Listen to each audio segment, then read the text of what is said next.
जय हिंद दोस्तों। आज की इस वीडियो में बात करेंगे सीआरपीएफ कांस्टेबल ट्रेड्समैन की 9175 पोस्ट पर जो नई भर्ती का नोटिफिकेशन आया है। इस भर्ती के अंतर्गत फॉर्म अप्लाई करते समय कौन कौन सा डॉक्यूमेंट लगेगा, इसके बारे में दोस्तों आप सभी को बताएंगे। और यहाँ पे कौन कौन से डॉक्यूमेंट जो है अभी आपको तैयार कर लेना है ताकि डॉक्यूमेंट वेरिफिकेशन में कोई प्रॉब्लम ना हो। और इसके अलावा दोस्तों एजुकेशनल क्वालिफिकेशन में कौन कौन से डॉक्यूमेंट चाहिए ये भी इस वीडियो में जानेंगे, क्योंकि कुछ स्टूडेंट को डाउट है कि एजुकेशनल क्वालिफिकेशन में क्या एक्सपीरियंस सर्टिफिकेट मांगा गया है, तो ये भी डाउट इस वीडियो में आपका क्लियर हो जाएगा। तो देखिए दोस्तों, ये रहा इसका ऑफिशियली नोटिफिकेशन। और जैसे कि आप सभी को पता है, इसका फॉर्म 20 अप्रैल 2026 से शुरू हो रहा है और 19 मई 2026 तक आपका चलेगा। सबसे पहले दोस्तों यहाँ पे एजुकेशनल क्वालिफिकेशन को लेकर जो डॉक्यूमेंट का डाउट है उसे क्लियर कर देते हैं। उसके बाद दोस्तों आप सभी को बताएंगे कि इसके अंतर्गत जो है कौन कौन से डॉक्यूमेंट अभी आपको तैयार कर लेना है। तो देखिए दोस्तों, सबसे पहले यहाँ पे एजुकेशनल क्वालिफिकेशन में कौन कौन सा डॉक्यूमेंट चाहिए फॉर्म अप्लाई करते समय। तो अगर दोस्तों आप ड्राइवर पोस्ट के लिए फॉर्म अप्लाई करते हैं, जो भी कैंडिडेट ड्राइवर पोस्ट के लिए फॉर्म अप्लाई करते हैं, वैसे कैंडिडेट के पास 10th पास होना चाहिए, यानी कि 10th का मार्कशीट एंड सर्टिफिकेट होना चाहिए। और साथ ही साथ दोस्तों आपके पास जो है हेवी ट्रांसपोर्ट व्हीकल का ड्राइविंग लाइसेंस होना चाहिए। तो दोस्तों आप सभी को पता है ड्राइविंग लाइसेंस दो तरह के होते हैं, एक एलएमवी होता है, एक एचएमवी होता है, हेवी मोटर व्हीकल। तो एचएमवी वाला जो ड्राइविंग लाइसेंस होता है वो आपके पास होना चाहिए, तभी जाकर आप ड्राइवर पोस्ट के लिए फॉर्म अप्लाई कर सकते हैं।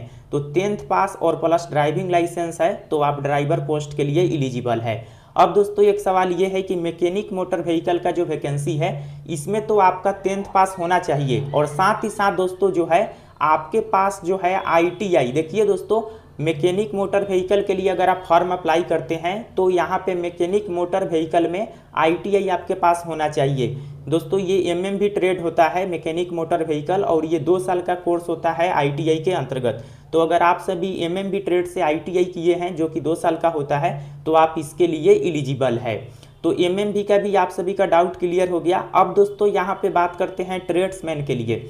तो देखिए दोस्तों, ट्रेड्समैन में क्या है कि इसमें काफ़ी स्टूडेंट को डाउट है कि ट्रेड्समैन में कोई एक्स्ट्रा डॉक्यूमेंट या सर्टिफिकेट चाहिए क्या। देखिए दोस्तों, इसके पहले काफ़ी सारे यूट्यूब पर जो चैनल है वो आपको बताए थे कि एनसीक्यूएफ का सर्टिफिकेट लगेगा, लेकिन ऐसा कुछ भी इसमें नहीं है। देखिए दोस्तों, अगर आप कांस्टेबल ट्रेड्समैन का फॉर्म अप्लाई करना चाहते हैं, जितने भी पोस्ट है कांस्टेबल ट्रेड्समैन के लिए, इसमें सिंपली 10th पास होना चाहिए। मैट्रिकुलेशन देखिए दोस्तों, सिंपली 10th पास है तो आप फॉर्म अप्लाई कर सकते हैं। केवल 10th पास इसमें मांगा गया है, बाकी अदर कोई भी डॉक्यूमेंट इसमें नहीं चाहिए। लेकिन दोस्तों जिस भी पोस्ट के लिए आप फॉर्म अप्लाई कर रहे हैं, जैसे कि मान लीजिए कुक ट्रेड के लिए आप फॉर्म अप्लाई कर रहे हैं, तो इसका ट्रेड टेस्ट भी होगा। अब देखिए दोस्तों, ट्रेड टेस्ट में आप सभी को पता है जिस ट्रेड में आप फॉर्म फिल कर रहे हैं उस ट्रेड से रिलेटेड कुछ प्रैक्टिकली काम कराया जाता है और कुछ पूछा भी जाता है। तो उसी के बारे में यहाँ पे दिया गया है कि must be proficient and worked in respective trade, यानी कि जिस ट्रेड के लिए आप फॉर्म अप्लाई कर रहे हैं उस ट्रेड से रिलेटेड थोड़ा बहुत आपको जानकारी होना चाहिए। तो देखिए दोस्तों, अगर आप ट्रेड्समैन के लिए फॉर्म अप्लाई करते हैं तो सिंपली 10th पास है तो फॉर्म फिल कर सकते हैं, बाकी अदर कोई भी डॉक्यूमेंट की इसमें आवश्यकता नहीं है।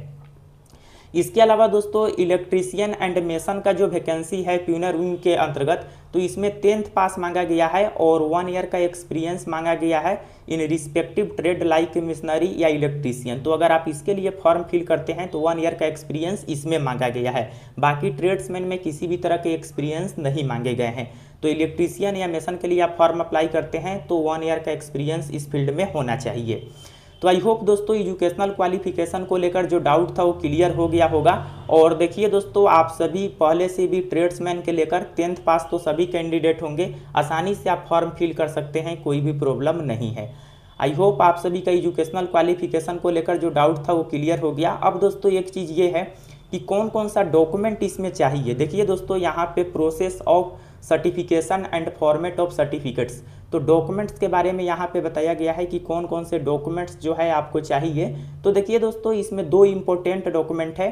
एक तो आप सभी यहाँ पर देखेंगे आपका दोस्तों जो यहाँ पे कास्ट सर्टिफिकेट होता है। देखिए दोस्तों, कास्ट सर्टिफिकेट जो होता है वो आपसे यहाँ पे मांगा गया है, और ये क्रूशियल डेट के पहले का होना चाहिए, यानी कि यहाँ पे 19/5/2026 इस भर्ती के फॉर्म अप्लाई का लास्ट डेट है। यानी कि लास्ट डेट के पहले का जो है आपके पास दोस्तों कास्ट सर्टिफिकेट जो है, कास्ट सर्टिफिकेट या कम्युनिटी सर्टिफिकेट जो है होना चाहिए। अब देखिए दोस्तों यहाँ पे कास्ट सर्टिफिकेट की बात करें तो अगर आप सभी दोस्तों ओबीसी कैटेगरी से हैं, ओबीसी कैटेगरी से अगर आप बिलोंग करते हैं तो आपको एनसीएल जो सर्टिफिकेट बनता है, नॉन क्रीमी लेयर सर्टिफिकेट, ये आपको बनवा लेना है और ये 19/5/2026 के पहले का होना चाहिए। जब डॉक्यूमेंट वेरिफिकेशन आपका होगा, डीवी जिस समय होगा उस समय 19/5/2026 के पहले का डॉक्यूमेंट जो है ओबीसी कैटेगरी के कैंडिडेट है तो एनसीएल सर्टिफिकेट आपसे मांगा जाएगा। तो ये डॉक्यूमेंट आपको तैयार कर लेना है। अगर आप ईडब्ल्यूएस से है तो ईडब्ल्यूएस का सर्टिफिकेट आप सभी बना लीजिए और एससी एसटी से है तो इसका भी आप सभी सर्टिफिकेट बना लीजिएगा इसके क्रूशियल डेट के पहले, यानी कि लास्ट डेट के पहले। तो ये दोस्तों आपका एक कास्ट सर्टिफिकेट जो है ये आपको क्रूशियल डेट के पहले का होना चाहिए, यानी कि फॉर्म अप्लाई के लास्ट डेट के पहले का होना चाहिए। इसके अलावा दोस्तों एक आपका डोमिसाइल सर्टिफिकेट या परमानेंट रेसिडेंशियल सर्टिफिकेट के बारे में बताया गया है। तो डोमिसाइल सर्टिफिकेट भी आपको बना लेना है। अभी आप फॉर्म अप्लाई करेंगे तो जो भी स्टेट या जो भी एड्रेस आप सभी देंगे उसी एड्रेस का दोस्तों आपके पास डोमिसाइल सर्टिफिकेट होना चाहिए, उसी स्टेट का। यहाँ पे बताया भी गया है कि जब डॉक्यूमेंट वेरिफिकेशन होगा तो उस समय उस स्टेट का आपको जो है दोस्तों डोमिसाइल सर्टिफिकेट जो है शो करना होगा। अगर शो नहीं करते हैं तो आपका फॉर्म जो है, यानी कि आपका देखेंगे दोस्तों वहाँ पे डीबी में आपको बाहर कर दिया जाएगा। तो इसलिए दोस्तों आप सभी को जो है जो डोमिसाइल सर्टिफिकेट या परमानेंट रेसिडेंशियल सर्टिफिकेट होता है ये भी आप सभी को बनवा लेना है। तो आई होप आप सभी समझ गए होंगे। बाकी कोई भी एक्स्ट्रा डॉक्यूमेंट की आवश्यकता नहीं है, केवल आप सभी को एक जो कास्ट सर्टिफिकेट आपका होता है वो आपको चाहिए, ओबीसी के लिए एनसीएल, और इसके अलावा दोस्तों आपका जो डोमिसाइल सर्टिफिकेट या परमानेंट रेसिडेंशियल सर्टिफिकेट और एजुकेशनल क्वालिफिकेशन में जैसे कि मैंने आपको बताए हैं वो सभी डॉक्यूमेंट चाहिए और ट्रेड्समैन के लिए कोई एक्स्ट्रा डॉक्यूमेंट की आवश्यकता नहीं है। तो आई होप आप समझ गए होंगे। कोई भी सवाल हो कमेंट सेक्शन में बताइए। फिर मिलते हैं नेक्स्ट वीडियो में, तब तक के लिए जय हिंद, वंदे।